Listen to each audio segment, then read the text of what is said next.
Bonjour mes chers élèves, aujourd'hui on va faire un arrêt-bilan. Ce dernier a pour objectif savoir poser et effectuer des opérations des nombres décimaux, savoir écrire des nombres en lettres ou en chiffres, savoir ranger et comparer les nombres décimaux, connaître la valeur des chiffres dans un nombre décimal, savoir additionner et soustraire des fractions,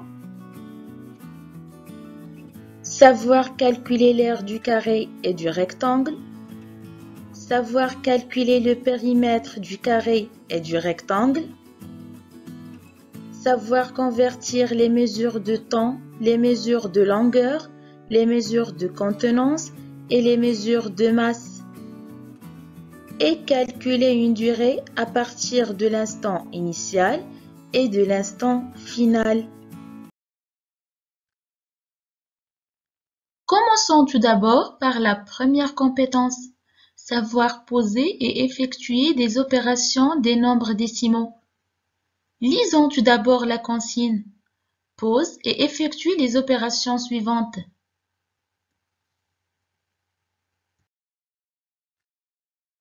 Commençons par la première opération. 309,91 plus 175,7. Pour additionner ces deux nombres décimaux, il faut tout d'abord poser l'opération en colonne. Mais il faut faire bien attention à aligner les unités sous les unités, les dizaines sous les dizaines, les centaines sous les centaines, mais aussi les dixièmes sous les dixièmes et les centièmes sous les centièmes. Pour t'aider, il te suffit de bien aligner la virgule sous la virgule. Lorsque les nombres sont correctement alignés, on peut effectuer l'addition. On descend tout d'abord la virgule et on commence par calculer les centièmes. Lorsqu'il n'y a pas de chiffre des centièmes, alors je vais ajouter un zéro dans la case vide. Alors, 1 plus 0, c'est 1. 9 plus 7, c'est 16. J'écris 6 et je retiens 1. 1 plus 9, c'est 10. 10 plus 5, c'est 15. J'écris 5 et je retiens 1. 1 plus 7, c'est 8. 3 plus 1, c'est 4. Alors, le résultat est 485,61. Et pour la deuxième opération de soustraction, 758,02 moins 524,22, il faut tout d'abord écrire le nombre le plus grand en premier, mais attention, on écrit un seul chiffre par colonne. Après, j'aligne la virgule sous la virgule, les unités sous les unités, les dizaines sous les dizaines et les centaines sous les centaines, ainsi que les dixièmes sous les dixièmes et les centièmes sous les centièmes.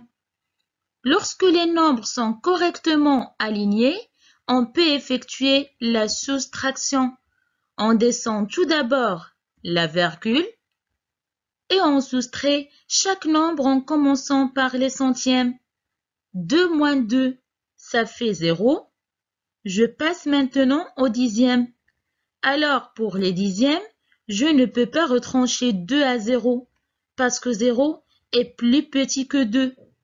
Alors, pour cela, on va barrer 8 et par la suite, on enlève une unité et on trouvera 7. Et cette unité que j'ai enlevée, je vais la convertir en dixièmes, ce qui nous donne 10 dixièmes. Alors, 10 moins 2, c'est 8. Et 7 moins 4, ça fait 3. Et 5 moins 2, ça fait 3. Et 7 moins 5, c'est 2. Alors, la différence est 233,33. 1,80. Et pour la troisième opération, je pose la multiplication et je l'effectue comme s'il n'y avait pas une virgule.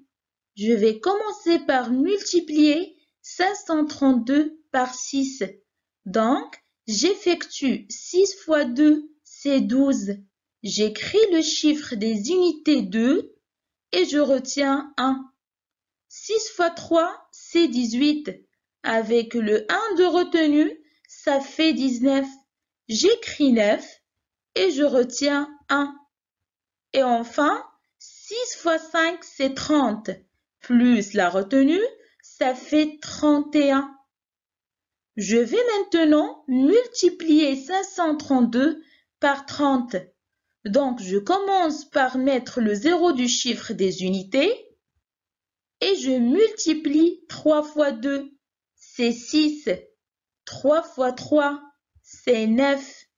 Et 3 fois 5, ça fait 15. Maintenant, j'additionne. Alors, 2 plus 0, c'est 2. 9 plus 6, c'est 15. J'écris 5 et je retiens 1. 1 plus 1, c'est 2. Et 2 plus 9, c'est 11. J'écris 1 et je retiens 1. 1 plus 3, c'est 4. 4 plus 5, c'est 9. Et 1 plus 0, c'est 1. Ensuite, je place ma virgule au produit en comptant le nombre total du chiffre après la virgule dans les facteurs. Alors, il y a 2 chiffres après la virgule. Donc, je vais mettre 2 chiffres après la virgule dans le produit. Alors, ça sera le 5 et le 2 qui seront après la virgule. Et donc, je place la virgule avant le 5. Donc, 191,52, c'est le produit de cette multiplication.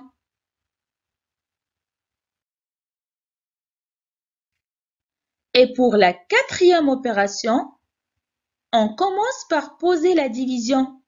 On veut diviser 94,56 par 4.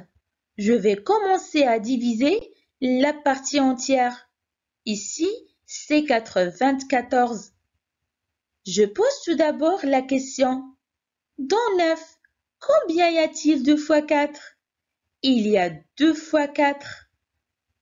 Alors, 2 fois 4, c'est 8.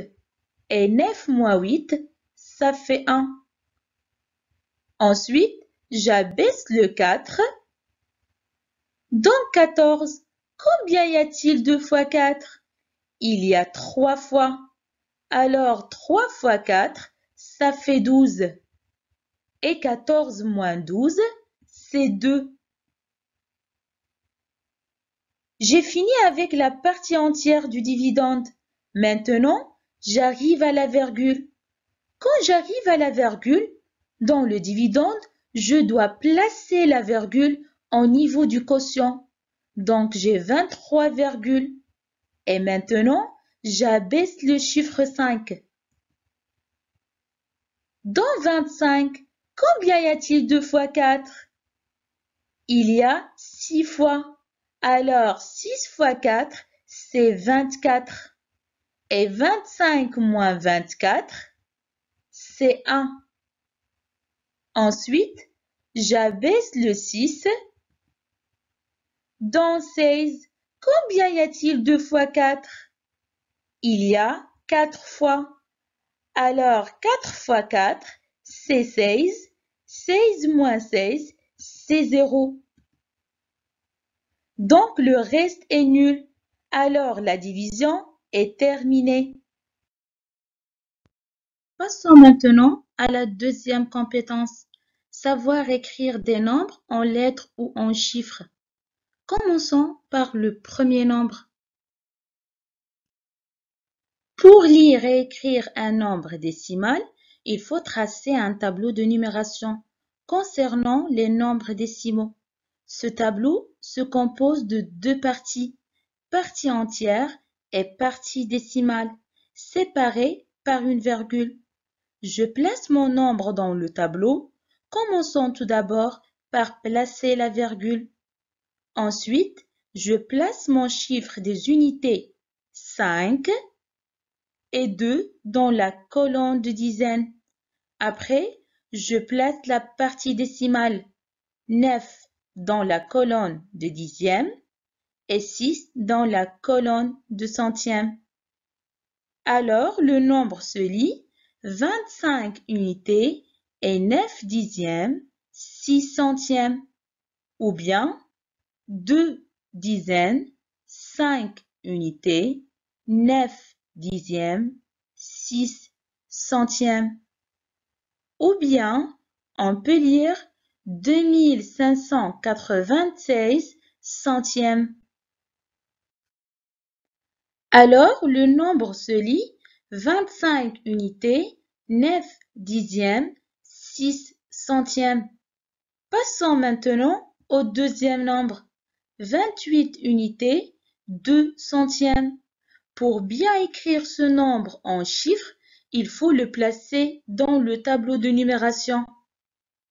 Je place tout d'abord ma virgule. Ensuite, je place mon chiffre 8 dans la colonne des unités et après, j'écris tout ce qui est avant.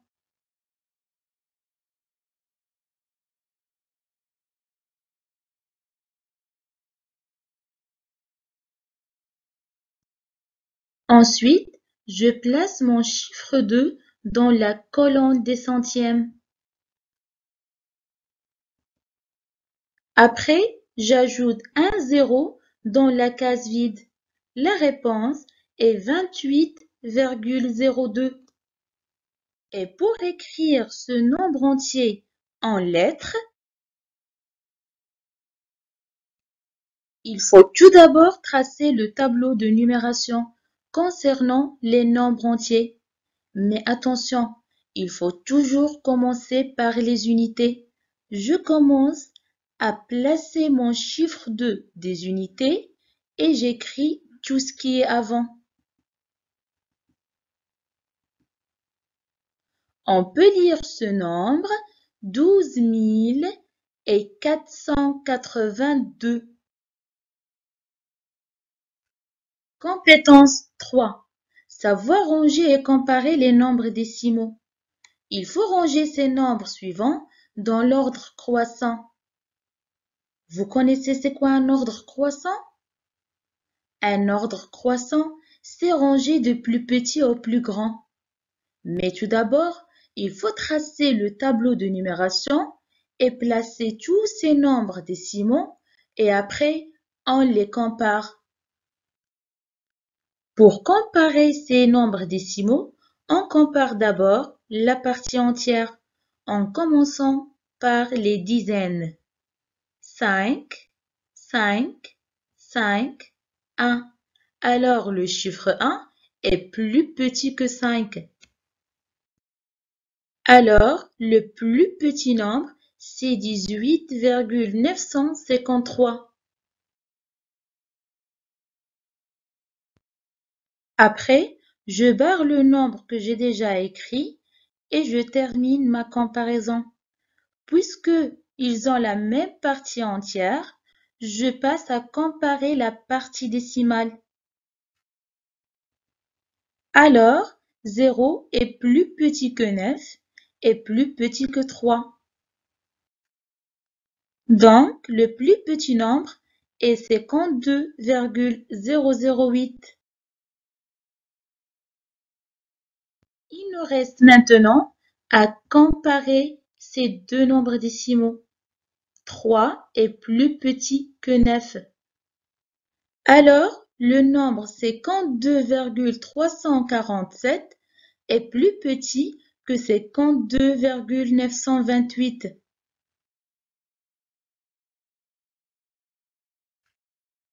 Il nous reste maintenant à placer le dernier nombre, 52,928. La réponse finale, c'est 18,953 est plus petit que 52,098 est plus petit que 52,347 est plus petit que 52,928. Compétence 4. Connaître la valeur des chiffres dans un nombre décimal. Il faut donner la valeur du chiffre 4 dans chacun des nombres suivants. Commençons par le premier nombre, 78,41. Dans le nombre 78 unités et 41 centièmes, la valeur du chiffre 4 est 0,4 ou bien 4 dixièmes. Et dans le nombre 341 unités et 27 centièmes, la valeur du chiffre 4 est 40. Et pour 9 unités et 6 dixièmes, 4 centièmes, 2 millièmes, la valeur du chiffre 4 est 0,04 ou bien 4 centièmes. Et pour 65 unités et 134 millièmes, la valeur du chiffre 4 est 0,004 ou bien 4 millièmes.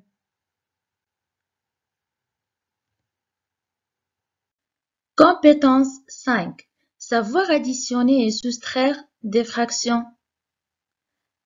Rappelez-vous, pour additionner ou soustraire deux fractions, il faut absolument avoir le même dénominateur. Commençons par additionner ces deux fractions. 4 tiers plus 1 douzième. Je remarque que 12 est un multiple de 3, c'est-à-dire 3 fois 4 est égal à 12. Donc, je vais écrire ma première fraction 4 tiers, mais je vais multiplier dans le dénominateur et le numérateur par le même nombre, de sorte que le dénominateur devient 12. Alors, 3 fois 4 est 4 fois 4. Ensuite, je recopie le reste du calcul, plus 1 douzième, ce qui nous donne 16 douzièmes, et je recopie encore le reste du calcul, plus 1 douzième. Puisqu'ils ont le même dénominateur, maintenant on peut les additionner. Donc, 16 plus 1 est égal à 17 douzièmes. Passons à soustraire ces deux fractions. 5 seizièmes moins un quart.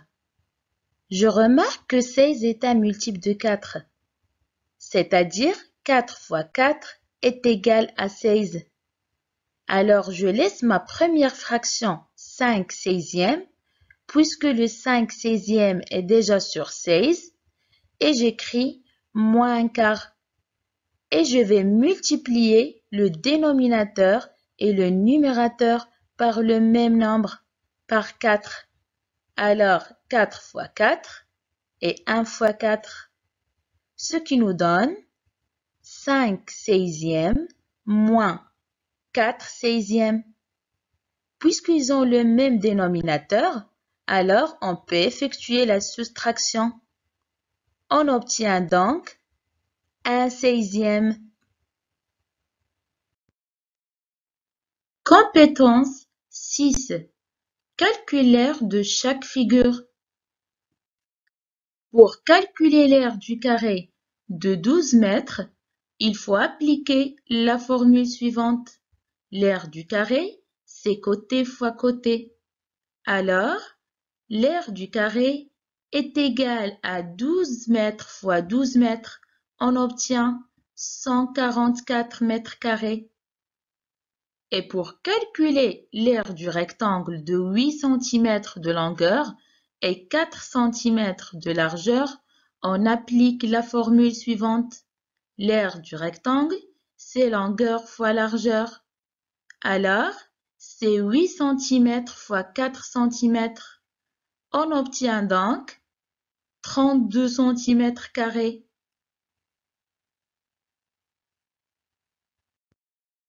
Passons maintenant à la compétence suivante, savoir calculer le périmètre du carré et du rectangle. Pour calculer le périmètre du carré de 5 cm de côté, on applique la formule suivante. Le périmètre du carré, c'est côté fois 4. Et puisque le côté est égal à 5 cm, alors 5 cm fois 4, on obtient 20 cm. Et pour calculer le périmètre du rectangle, de 6 cm de longueur et 3 cm de largeur, on applique la formule suivante. Longueur plus largeur multiplié par 2. Puisque longueur est égale à 6 cm et largeur est égale à 3 cm, alors le périmètre du rectangle, c'est 6 cm plus 3 cm multiplié par 2. 6 cm plus 3 cm, ça fait 9 cm. Alors 9 cm fois 2, c'est 18 cm.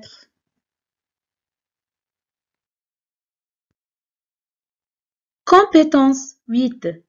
Savoir convertir les mesures de temps, les mesures de longueur, les mesures de contenance et les mesures de masse. Pour convertir 18 heures en minutes, et puisque une heure est égale à 60 minutes, il suffit de multiplier par 60. Alors, on doit multiplier 18 heures par 60, on obtient 1080 minutes. Pour convertir 24 décimètres 3 mm en mètres, il faut tout d'abord tracer le tableau de conversion concernant les mesures de longueur. Je cherche tout d'abord l'unité de départ, décimètres, et je place mon chiffre 4 dans la colonne de décimètres. Ensuite, j'écris le chiffre 2 dans la colonne de mètres. Après, je place mon chiffre 3 dans la colonne de millimètres. Ensuite, je repère la colonne de l'unité que je veux obtenir, c'est le mètre, et je place ma virgule. Après, j'ajoute un zéro dans la case vide. On obtient donc 2,403 mètres. Pour convertir 19 décalitres 27 centilitres en décalitres, il faut tout d'abord tracer le tableau de conversion concernant les mesures de contenance. Je cherche tout d'abord l'unité de départ, c'est le décalitre. Je place mon chiffre des unités 9 dans la colonne de décalitres et j'écris tout ce qui est avant 1 dans la colonne d'hectolitres. Après, je place mon chiffre 7 dans la colonne de centilitres et j'écris tout ce qui est avant 2 dans la colonne de décilitres. Ensuite, je repère la colonne de l'unité que je veux obtenir, c'est le décalitre, et je place ma virgule. Et j'ajoute un zéro dans la case vide. J'obtiens donc 19,027. Pour convertir 15 hectogrammes 68 décigrammes en décagrammes, il faut tout d'abord tracer le tableau de conversion concernant les mesures de masse. Je cherche tout d'abord l'unité de départ, c'est l'hectogramme, et je place mon chiffre 5 dans la colonne d'hectogrammes et j'écris tout ce qui est avant. Après, je place mon chiffre 8 dans la colonne de décigrammes et j'écris le chiffre 6 dans la colonne du gramme. Ensuite, je repère la colonne de l'unité que je veux obtenir, c'est le décagramme, et je place ma virgule. Et j'ajoute un zéro dans la case vide. Alors, on obtient 150,68.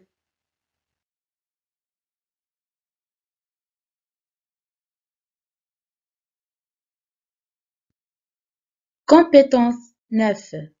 Calculer une durée à partir de l'instant initial et de l'instant final. Problème. Tous les matins, Hind fait sa toilette de 7h30 à 7h45. Combien de temps dure sa toilette? On peut résoudre ce problème en effectuant une soustraction, en faisant l'instant final moins l'instant initial. On descend tout d'abord les heures et les minutes, et 5 moins 0, ça fait 5, 4 moins 3, ça fait 1, et 7 moins 7, ça fait 0. Alors, sa toilette dure 15 minutes. Au revoir mes chers élèves, à bientôt.